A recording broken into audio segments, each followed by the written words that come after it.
exactly what Jefferson thought of the first national bank. He got rid of it. And what did Jackson do? He got rid of the second national bank. Now it's time to get rid of the third national bank.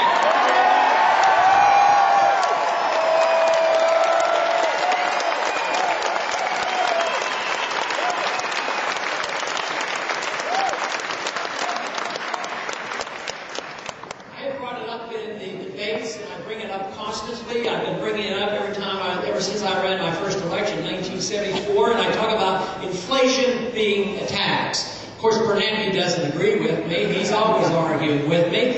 And when I complain about the inflation, he says, don't worry, we'll take care of it. We're concerned about it also. But inflation is the increase in the supply of money, which is done by a secret bank for the benefit of special interest, powerful financial people in the world.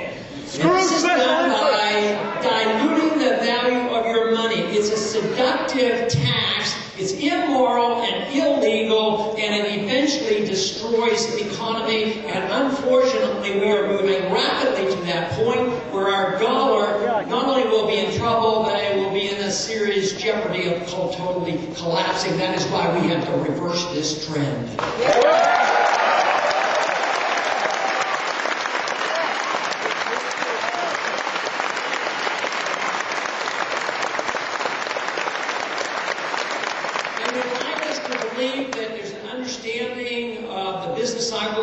From the conventional wisdom of the economists that are pervasive in our system as well as in Washington, that it is a consequence of capitalism. In the Depression, they said the collapse was due to capitalism and the gold standard. The collapses, the financial bubbles come only when there's artificially created credit, artificially low interest rates, a lot of malinvestment, a lot of excessive debt, too much government interference, and it inevitably leads to a collapse. So right now, we have seen a couple. Just in recent days, we've seen the collapse of the NASDAQ bubble, the collapsing aspect of the housing bubble, and soon we might have to deal with the total collapse of the dollar. But I'll tell you what, I believe we have answers for this. They're not that difficult. We can find it. We can find it in the ideas of freedom and the limitation of government power by just following the Constitution.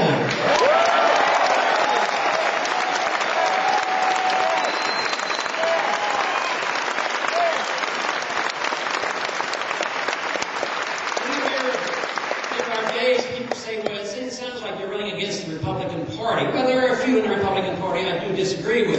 There are a few in the Republican Party of past who spoke more wisely. But many times I feel like I'm running against Woodrow Wilson more than anybody else. The Federal Reserve come in, and we know that at that time they undermined the principle of states' rights by the 17th Amendment and having general elections of our senators. We know that Woodrow Wilson was idealistic enough and naive enough to believe that through force we could spread democracy around the world. But what other evil came in 1913 that we have to repeat?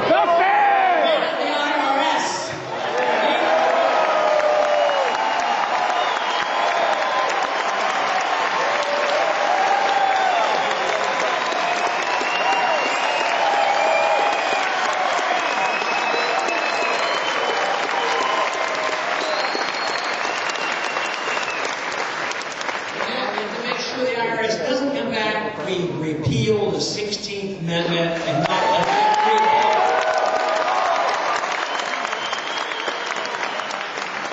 it's the principle of the income tax that is so evil. It is based on the principle that if the government can have a tax on our income, it makes the assumption that the government owns us. They own 100% of our income, and they give us permission to keep a certain percentage. So the rejection should have been immediate, on principle, and even a 1% tax on anybody was wrong. So today, of course, is out of control.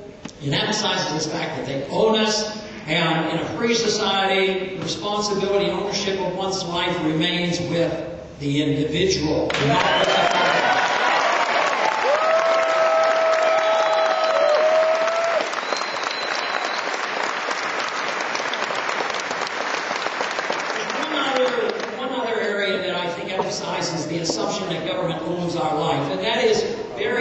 principle of selective service in the military draft. When the government tells every 18-year-old that they must sign up with the potential of being called to duty anytime, no matter what's going on in the world, even undeclared wars, it means that they assume that they owe 18-year-olds. And they've been vetted into our system this silly, ungodly notion that an 18-year-old owes a lot more to his country than everybody else. I mean, it doesn't make any sense. You know, if our country ever became truly threatened, which I'm not anticipating because we are so strong, nobody's going to invade us. Yeah. The whole idea that there has to be the potential of calling up 18 to 20-year-olds because somebody goes and starts bombing Iran and moving and spreading the war. This is a preposterous notion. And I think what we should do as freedom fighters is to make absolutely sure that the lives believed belong to the individual. If we are truly threatened, we all ought to volunteer and participate in fighting our enemies.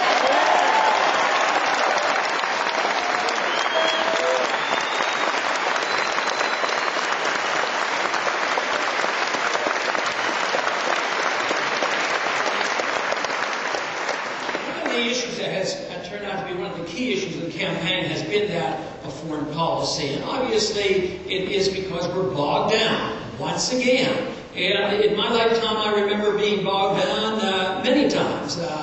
I remember the last war we won. It was a declared war, and we won it in a lot shorter time than we've been in Iraq. But we got bogged down. We're still in Korea. We got bogged down. We lost 60,000 people in Vietnam. And we're bogged down once again. I am convinced that one of the major reasons why we get dragged into these wars, we get bogged down, is we get into these wars unconstitutionally. We should never go to war without a declaration of war and go in and fight.